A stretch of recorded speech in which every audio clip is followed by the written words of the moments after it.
Au sommaire de cette édition, un cas de contamination au nouveau coronavirus a été confirmé à Lagos ce jeudi. La première personne à être infectée en Afrique subsaharienne est venue de Milan. Présidentielle de mai prochain au Burundi, Agathon Rwasa, le candidat du principal parti d'opposition, a déposé son dossier de candidature à la Commission électorale nationale indépendante.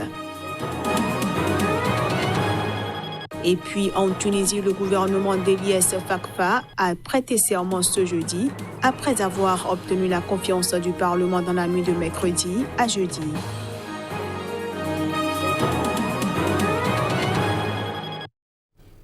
Voilà pour les titres. À toutes et à tous, bienvenue. Le Nigeria a recensé ce jeudi un cas de coronavirus dans la province de Lagos. Il s'agit de la première contamination en Afrique subsaharienne, jusque-là apparemment préservée de l'épidémie mondiale. Si la Chine était jusqu'à peu l'unique foyer mondial de coronavirus, le risque s'est démultiplié avec l'émergence de nouveaux pays sources comme la Corée du Sud, l'Iran et l'Italie. Hors de Chine, le coronavirus touche une cinquantaine de pays dans le monde avec un bilan de plus de 4000 contaminations et plus de 60 morts. Le Nigeria a rejoint la liste des pays touchés par le nouveau virus. Un premier cas de contamination au nouveau coronavirus a été confirmé à Lagos ce jeudi par le ministère fédéral de la Santé. Il s'agit d'un ressortissant italien travaillant au Nigeria et qui est revenu dans ce pays depuis la ville italienne de Milan le 25 février dernier, a précisé le ministère. L'homme a été testé dans le laboratoire de virologie de l'hôpital universitaire de Lagos. Le patient est dans un état clinique stable et ne présente pas de symptômes inquiétants, a rassuré le ministère, sans toutefois donner de précisions sur les lieux de son hospitalisation. Le gouvernement nigérian a annoncé se préparer à cette éventualité et a activé son centre national des opérations d'urgence pour mettre en place des mesures de contrôle. Une décision a été prise d'identifier tous ceux qui ont été en contact avec le patient depuis son entrée au Nigeria. Situé dans une zone tropicale non loin de l'équateur, le Nigeria est un terrain propice au virus et il a dû affronter des maladies aussi rares que dangereuses telles que l'épidémie d'Ebola, la poliomyélite, la méningite, la fièvre de Lassa et bien d'autres. En Guinée-Bissau, Umaru Sissoko Embalo, le candidat donné vainqueur de la présidentielle par la commission électorale, s'est fait investir président, et ce, malgré la contestation persistante autour du résultat du scrutin. Après un imbroglio portant sur la validation des résultats de la présidentielle de fin décembre en Guinée-Bissau, le candidat Umaru Sissoko Embalo, déclaré vainqueur par la commission électorale, s'est fait investir président dans un hôtel de la capitale ce jeudi. Je jure sur mon honneur de défendre la Constitution, de la respecter et de la faire respecter, a déclaré Umaru Sissoko Embalo, la main droite levée, devant un parterre de plusieurs centaines de personnalités réunies pour la circonstance. Je jure par mon honneur que je respecterai la Constitution et les lois, l'indépendance et l'unité nationale. Je dédierai mon intelligence et mon énergie au service du peuple de la Guinée-Bissau. Je respecterai avec fidélité mes devoirs de haute fonction. Je le jure. Après ce serment, le chef de l'État sortant, José Mario Vaz, lui a passé au cou l'écharpe de nouveau président aux couleurs rouge, jaune et vert du pays. Les deux hommes ont ensuite procédé à une passation de pouvoir au palais présidentiel. Umaru Sissoko Embalo s'y installe en un geste hautement symbolique qui ne semble pas devoir mettre fin dans l'immédiat au bras de fer engagé depuis le second tour de la présidentielle le 29 décembre. Son adversaire, Domingos Simeos Pereira, chef du parti historique PAIGC, continue en effet à contester les résultats et la Cour suprême ne s'est toujours pas prononcée sur le recours qu'il a introduit. Domingos Simeos Pereira, ainsi que le Premier ministre en exercice Aristide Gomez, reconnu par la communauté internationale, ont dénoncé une tentative de coup d'État de la part d'Umaru Sissoko Embalo, qui a fait campagne sur le thème de la rupture avec le passé et rallié à lui ses adversaires du premier tour contre le candidat du PAIGC. Le déploiement d'un dispositif militaire important à l'intérieur et autour de l'hôtel indique que l'armée a choisi de laisser faire. Quant à la communauté internationale, le corps diplomatique était absent à la cérémonie de ce jeudi.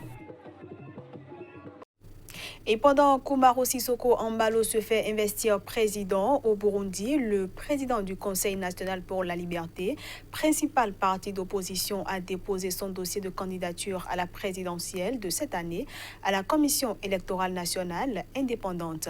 Ouassa Agathon est considéré comme le principal rival du général Évariste Ndayishimiye, candidat du parti au pouvoir, issu également d'un mouvement rebelle Hutu, le CNDD-FDD. Après Évariste Ndayishimiye, le chef du parti CNDD-FDD, le parti au pouvoir, c'est au tour d'Agathon Rwasa, le candidat du principal parti d'opposition, de déposer son dossier de candidature à la présidentielle de mai prochain à la Commission électorale nationale indépendante. Nous venons de déposer notre dossier au présidentiel et ça a été accepté. Ça ne pouvait en être autrement puisque le dossier est complet. On a respecté les recommandations de la CENI. Nous réaffirmons encore une fois que le CNR, c'est un parti politique. Nous n'avons rien à voir avec tout ce qui a trait à la violence. Le Conseil national pour la liberté, principal parti d'opposition au Burundi, a désigné le dimanche 16 février dernier à Bujumbura son président Agathon Rwasa comme candidat à la présidentielle prévue le 20 mai 2020. Le Burundi organise le 20 mai prochain, au suffrage universel direct, 3 scrutins: l'élection présidentielle, l'élection des députés et l'élection des conseillers communaux. Ces scrutins seront suivis le 20 juillet par l'élection des sénateurs au suffrage universel indirect et le 24 août par l'élection des conseillers de Colline-Cartier. Ce journal se poursuit après avoir obtenu la confiance du Parlement tunisien. Dans la nuit de mercredi à jeudi, le gouvernement d'Eliès Fakhfakh a prêté serment ce jeudi. Ses membres vont devoir s'atteler rapidement à de lourds dossiers socio-économiques en suspens. Le gouvernement d'Eliès Fakhfakh a obtenu sans surprise la confiance du Parlement tunisien. Après plus de 14 heures de débat, son équipe a été approuvée par 129 voix pour, 77 contre et une abstention sur un total de 207 députés présents. Après avoir obtenu la confiance du Parlement, Eliès Fakhfakh, 30 ministres et 2 secrétaires d'État ont prêté serment lors d'une cérémonie officielle au palais présidentiel de Carthage. Le gouvernement prendra officiellement ses fonctions ce vendredi, après une cérémonie de passation de pouvoir entre le Premier ministre sortant Youssef Chahed et son successeur. À l'ouverture de la plénière consacrée mercredi dernier au vote de confiance, Eliès Fakhfakh avait listé les priorités de son équipe: la lutte contre la criminalité et le terrorisme, contre la hausse des prix, la pauvreté, la corruption, ainsi que la relève de l'économie et la création d'emplois. Rétablir un climat politique sain, renforcer le rôle de l'État et poursuivre la mise en place des institutions démocratiques manquantes figure également dans son programme, a-t-il dit. Ancien ministre des Finances, Eliès Fakhfakh devient ainsi le 8e Premier ministre en Tunisie depuis la révolution de 2011, ayant chassé le président Zine El Abidine Ben Ali. Le nouveau gouvernement est composé de 15 membres appartenant à des partis politiques et 17 autres présents comme des personnalités indépendantes qui se voient confier notamment les ministères régaliens. Et puis pour finir cette édition, le président de la Commission de l'Union africaine, Moussa Faki Mahamat, a pointé du doigt ce jeudi les différences entre Africains et Européens sur les questions de justice internationale ou de droits des homosexuels. C'était lors d'un sommet destiné à renforcer les liens entre les deux continents.